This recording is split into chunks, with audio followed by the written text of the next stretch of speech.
Hello बच्चों, मैं मयंक खरे my पाठशाला प्रीमियर प्लेस टू लर्न की ओर से आपको वेलकम करता हूं। और आज अपनी डिफेंस की इस नेक्स्ट क्लास में हम लोग कुछ छोटे छोटे नए रूल्स सीखेंगे। बच्चों, इस क्लास में अभी अगले कुछ दिन हम लोग कुछ जनरल रूल्स सीख रहे हैं, उसके बाद उससे रिलेटेड क्वेश्चंस और उसके बाद हम बाकी डिटेलिंग करेंगे। तो आज हम लोग सीखने जा रहे हैं बच्चों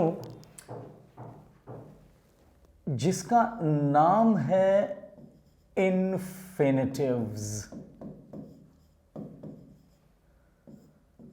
इन्फिनिटिव। बच्चों, आप लोगों ने इनफाइनाइट वर्ड जरूर सुना होगा। Infinite means endless. हिंदी में बात करें तो अनंत। हिंदी में अनंत means endless, infinite means endless. तो उसी इनफाइनाइट से ये वर्ड बना है इन्फिनिटिव। ये वर्ब टॉपिक का एक पार्ट है। बच्चों, इन्फिनिटिव्स जिसका मतलब अनंत है, इसका लैंग्वेज में क्या रोल है, इसका भाषा में क्या रोल है? वैसे तो आपको पता है इन्फिनिटिव मीन्स एंडलेस। तो भाषा में एंडलेस, भाषा में स्टार्टिंग और एंडिंग का तो कोई मतलब नहीं होता, लेकिन भाषा में जो काल या टेंस होते हैं उसमें एंड या एंडलेस हो सकता है। कैसे? बस यही मैं बताता हूं आपको। बच्चों, 3 टेंस इंग्लिश में होते हैं, प्रेजेंट, पास्ट और फ्यूचर। तीनों के बेसिक कंस्ट्रक्शन आप लोगों को पता है कि कैसे वो सेंटेंस बनाए जाते हैं। लेकिन अगर मैं कहूं कि प्रेजेंट टेंस हो, पास्ट टेंस हो या फ्यूचर टेंस हो, बोर्ड पर लिखे ये इन्फिनिटिव्स किसी तरह से प्रभावित नहीं होते हैं। There is no effect on infinitives of tenses. Tenses का किसी भी टेंस में होना इन्फिनिटिव्स की सेहत पर कोई असर नहीं डालता है। बातें बहुत हुई, लेट्स बिगिन। बच्चों, इन्फिनिटिव समझने के लिए सबसे पहले हम लोग समझते हैं कि ये बेसिकली क्या है। बच्चों, जब हम टू प्लस वर्ब की first form, to plus verb की फर्स्ट फॉर्म लिखते हैं तो इसे कहा जाता है एक्टिव इन्फिनिटिव। और जब हम to plus be plus verb की थर्ड फॉर्म लिखते हैं तो इसे कहा जाता है पैसिव इन्फिनिटिव। एक्टिव और पैसिव टॉपिक मैं नहीं पढ़ाऊंगा आपको, अभी हम लोग पढ़ रहे हैं इन्फिनिटिव। टू प्लस वर्ब की first form is called active infinitive. To plus be plus verb की third form is called passive infinitives. बच्चों, इन इन्फिनिटिव्स को बोलते समय हिंदी में कुछ ना या ने या नी इस टाइप का टोन आता है। जरा कुछ एग्जाम्पल से इस बात को समझते हैं और उसके बाद आगे बढ़ते हैं। जैसे मैंने सेंटेंस लिखा, आई लाइक टू बीट। पहला sentence, I like to beat. और दूसरा सेंटेंस, नहीं, पहले सेंटेंस में भी एक छोटी सी चीज रह गई है।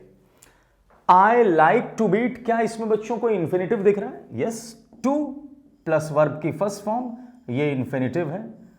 और मैंने बताया इन्फिनिटिव में ना, ने, नी जैसे टोन आते हैं।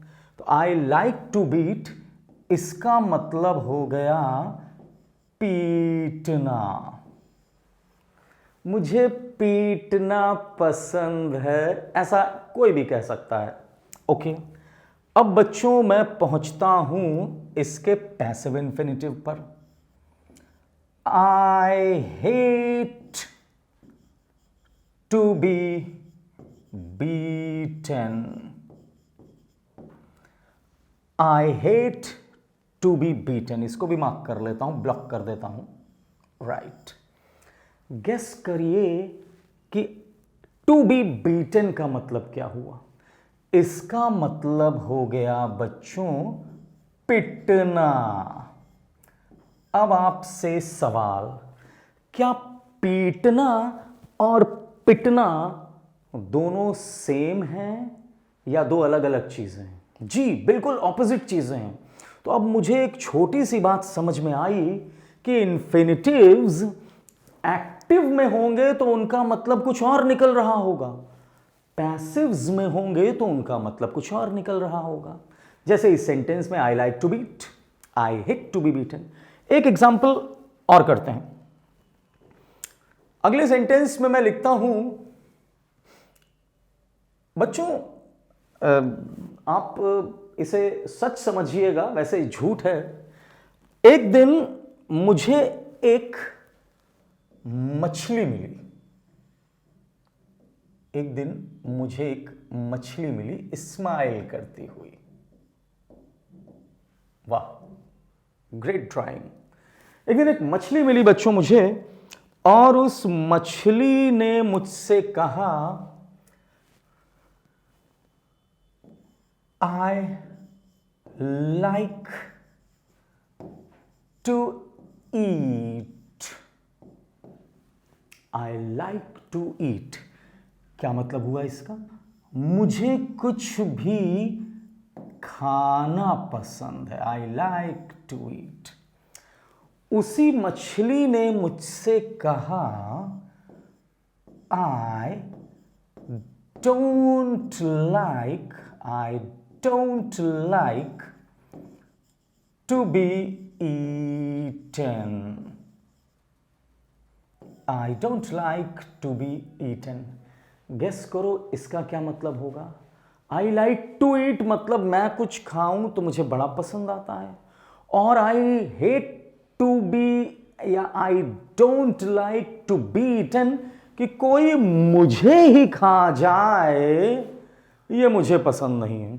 तो इसका मतलब हो गया खाया जाना। बच्चों इन दोनों सेंटेंसेस के थ्रू हमें एक चीज समझ में आई कि एक्टिव इन्फिनिटिव जो होगा उसका पैसिव इन्फिनिटिव दूसरे तरह से मतलब दे रहा होगा। इन दोनों सेंटेंसेस से ये बात आई थिंक क्लियर हो गई।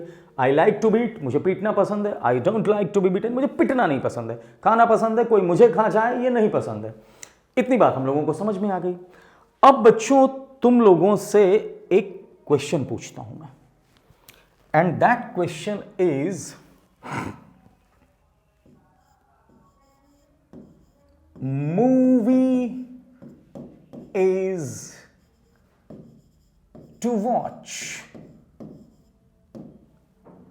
और दूसरा movie is to be watched।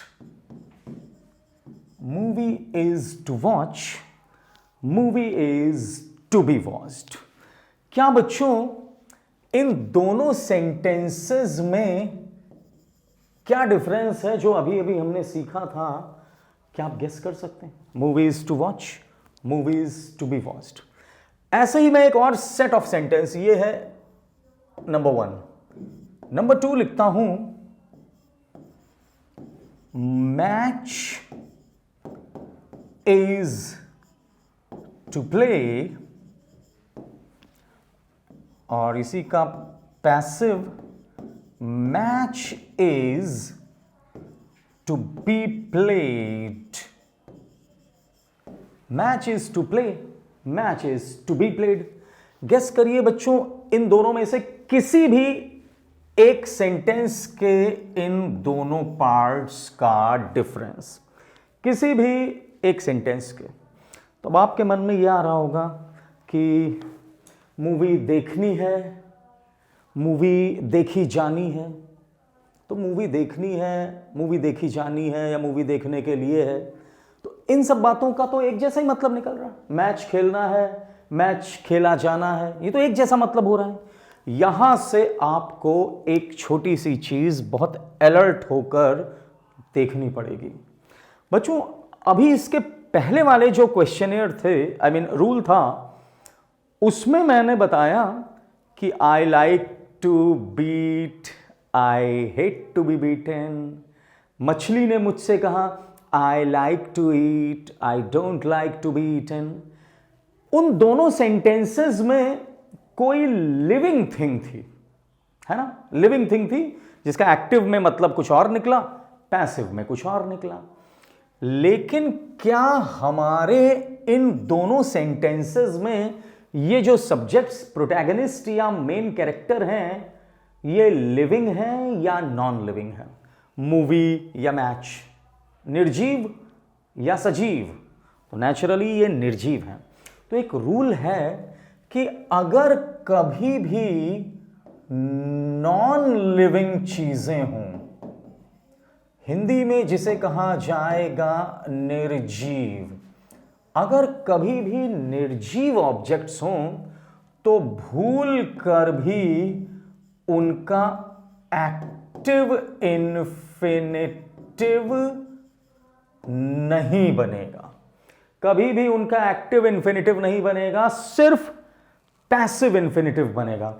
क्योंकि अगर मैं पहला एग्जांपल देखूं, मूवीज टू वॉच, क्या मूवी खुद आएगी और वॉच करेगी या मूवी किसी के द्वारा? हम और आप ही तो देखेंगे मूवीज को, नेचुरली हम और आप देखेंगे मूवी को। तो जब हम और आप देखेंगे तो इसका मतलब है कि वो किसी के द्वारा देखी जाएगी, और बाय समवन मतलब पैसिव। इसलिए पहला सेंटेंस गलत, दूसरा सही। Similarly match is to play, क्या मैच अभी आएगा, खेलेगा और अपने आप सही हो जाएगा? नहीं, मैच खेला जाएगा बाय प्लेयर्स। तो इसका मतलब ये एक्टिवली खुद नहीं खेला जाएगा, बाय समवन। आपसे सवाल, अगर मैं बोलूं मोबाइल रिपेयर करना है, तो क्या मोबाइल खुद रिपेयर हो जाएगा या by someone? Mobile is to repair या mobile is to be repaired? Yes, mobile is to be repaired. ऐसे ही मैं कहूं इंग्लिश पढ़नी है, क्या इंग्लिश खुद अभी आएगी, अपने आप पढ़ेगी? इंग्लिश इज टू स्टडी या English is to be studied? Yes, to study नहीं, टू बी स्टडीड। ऐसे ही बच्चों में बोलूं कपड़े धोने हैं, तो बताइए क्लोथ्स आर टू वॉश या clothes are to be washed? जी बिल्कुल सही, clothes are to be washed, क्योंकि वो किसी के द्वारा धुले जाएंगे। आई होप ये जो इन्फिनिटिव की ये छोटी सी बात थी, ये हम लोगों को समझ में आ गई होगी। ये एक ऐसी चीज है जो कभी भी किसी भी तरीके से, कभी भी किसी भी तरीके से अगर नॉन लिविंग है तो उसका एक्टिव मत बनाइएगा। जैसे मैं इसी कॉन्टेक्स्ट में कहूं बोर्ड साफ करना है, बोर्ड साफ करना है, बताओ बच्चों इसके लिए क्या कहा जाएगा? बोर्ड इज टू क्लीन या board is to be cleaned? क्या बोर्ड अपने आप साफ होगा या बाय समवन? तो नेचुरली किसी के द्वारा ही तो होगा, तो board is to be cleaned.